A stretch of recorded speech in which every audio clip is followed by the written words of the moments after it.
And that's a good formula for being very unpopular and being skeptical of your motivation. And so Yahweh Ben Yahweh agreed that he would open the temple up to the media, he would open it up to the public, he would answer any questions, undergo any interviews, which he has done. And because of that, I believe that the climate in Dade County, if not the entire country, has changed. I think that there are people who now respect the Yahwehs, and especially in the last political election that we had in the city of Miami, most of the candidates were openly vying for support of the Yahwehs. Now, you don't ask for support from murderers and anti-whites and anti-blacks. And at the election night celebration by Mayor Suarez, he had Yahweh Ben Yahweh up on the platform acknowledging the support and help of the Yahwehs. The Biscayne Boulevard Improvement Owners Association have asked them to become members, and they have become members, and they have helped clean up the prostitutes and the dopers from making Biscayne Boulevard their private bastion of crime. And I think that all of this has come about because, like a torch that is kind of glowing, you cannot stamp it out completely. The more you stamp out the truth, the brighter it will glow and eventually will light up the heavens. And I think that that's what Yahweh Ben Yahweh is doing. He's bringing the truth about the Yahwehs to the public. He's not a bad man. He's not anti-white. He's not anti-black. He's not anti-Jewish. Otherwise, why would I be their general counsel? And I was very skeptical when I went into this thing because I had a lot to lose. The question I have, Yahweh, is, and as I say, we have met before, and I was impressed with your sincerity. You're a very gentle and seemingly straightforward man, and I like you very much. But on a practical basis, when you talk about in the immediate future, within our lifetime, the nations of the world accepting, I mean, it's when we're doing a talk show here in Miami, we're probably, I mean, let's face it, a higher percentage of the people in Miami know who you are than if we went into, downtown Tripoli or, in Lake Como in Italy or whatever it is, where they have no idea who Yahweh Ben Yahweh is, or even if we went into the Far East where they don't even accept Christianity. When you're met with such skepticism locally, how I'm just trying to understand on a pragmatic or realistic basis how you're going to get worldwide acceptance within this lifetime. What is the scenario, I think, is what I'm asking. How is it going to come about? This scenario was proven 4,000 years ago as one big dramatic parallel to today. When Moses came and was chosen by Yahweh to lead the children of Israel from under Pharaoh in Egypt, not even the children of Israel remembered Yahweh's name.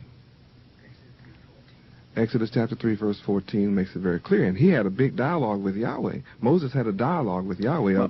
Well, what am I going to tell these people?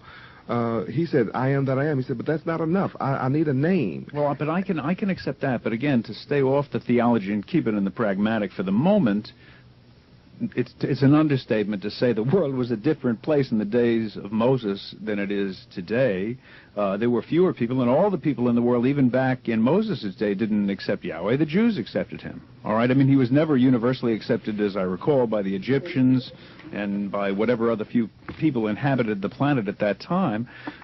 Today, we live in a whole different world. There are billions of people upon this earth, most of whom don't even speak English. What is the scenario by which eventually they will come to know you within such a short length of time? I mean, it's one thing to die, and as with Christ, Christ died, and then, within the next hundreds of years or thousands of years, whatever it is, people came to accept him. But you're saying this is going to happen within your lifetime. Yes, it certainly is. Here's an example. The Son of God promises deliverance for blacks in the South China Morning Post. That happened several months ago. In the various islands, these articles are published. AP and API, UPI and AP, Associated Press, they're all over the earth. Oh, wait, I could even accept that people might hear of you around the world, but I mean, to hear of somebody and to say, oh my oh my God, this is God, you know, I'm turning my life over to you, are different things. I mean, it's just, I'm just trying to comprehend it on a practical way. Frankly, I don't see the peoples of the world getting behind anybody. Well, this is the purpose of my coming. By glorifying the true name of God, Yahweh, then he steps in himself to glorify his own name.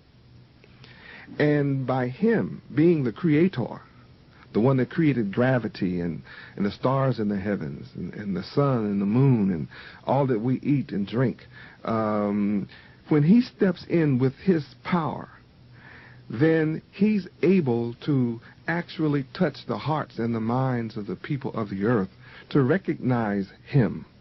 But it's never really happened before, has it? Right. Well, that's in the history of the planet. That's the Steve, purpose of the Son coming. Let me interject something here in partial attempt to answer your question, which is very valid and which is very penetrating. How do you hope to accomplish what you want to accomplish during your lifetime? When I was first introduced to Yahweh Ben Yahweh, and I went to the temple and I saw some classes being conducted with youngsters, and I saw various other activities, the opening of grocery stores, and then I watched, I observed, I came several nights to the lessons that he taught his people, and I saw a black people who were different from other blacks that I have known in my lifetime. Now, I think that as an attorney I've represented my share, and maybe more, of all colors and all creeds and all kinds of people with all kinds of trouble. What I saw in that temple was Yahweh Ben Yahweh standing before people and talking, and with the magnetism and the truth of his words, he was creating in those people straight backbones. He was creating people with their shoulders set and standing tall and having pride in being black and having pride in knowing where they came from, what their purpose is on this earth, and where they're going. I saw a man give people hope that they had never had before. And these people then go out and they educate other people. And they go into an area and they buy a distressed piece of property and they make it into a Taj Mahal.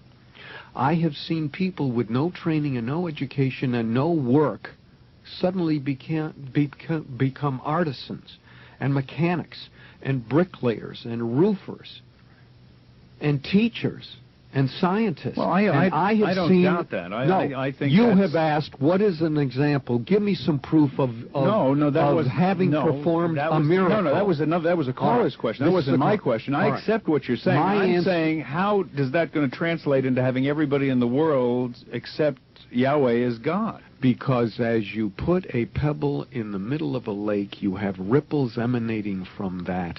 And these ripples are going to North Africa, they're going to Detroit, they're going to Los Angeles, China, they're going everywhere. Now, I am not saying this because I happen to be general counsel for the Yahwehs. I'm saying it because I have seen it, I have experienced it. I do not lie, I do not make up, I do not allow perjury. I think that this is a miracle in the making. I have seen him take a person with feet of clay, his whole body being clay, and I have seen this man work a miracle. He makes that person into a real person with pride, who stands up and looks you in the eye and can recite from Shakespeare, from the Bible, from scientific publications. I have seen young children repeat the alphabet in many languages, and they can repeat mathematics tables, and then they can work out problems using logic. This man is an educator. He's a very educated man himself. I wish that you would ask him some of his background, and he holds degrees from colleges. This is not a lunatic. This is not a weirdo. This is not a religious fanatic with no place to go except making money like these television revivalists.